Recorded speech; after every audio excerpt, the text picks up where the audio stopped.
సినీ నటుడు నందమూరి తారకరత్న అంత్యక్రియలు ముగిశాయి. హైదరాబాద్లోని జూబ్లీ హిల్స్ మహాప్రస్థానం శ్మశాన వాటికలో కుటుంబ సభ్యులు, బంధుమిత్రులు, ప్రముఖులు నడుమ తారకరత్న అంత్యక్రియలు శాస్త్రోక్తంగా జరిగాయి. ఈ మధ్యాహ్నం 3 గంటలకు తారకరత్న అంతిమయాత్ర ఫిలిం ఛాంబర్ నుంచి ప్రారంభమైంది. భారీ ఎత్తున అభిమానులు తరలివచ్చారు.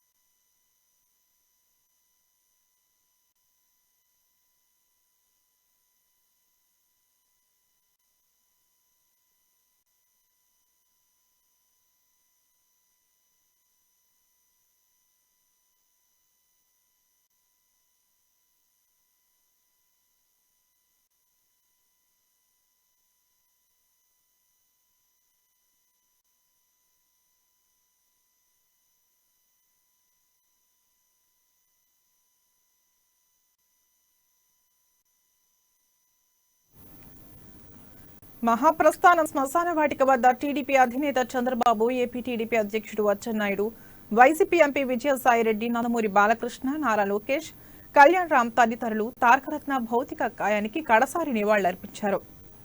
తారకరత్న చితికి ఆయన తండ్రి మోహన్ కృష్ణని పట్టించారు.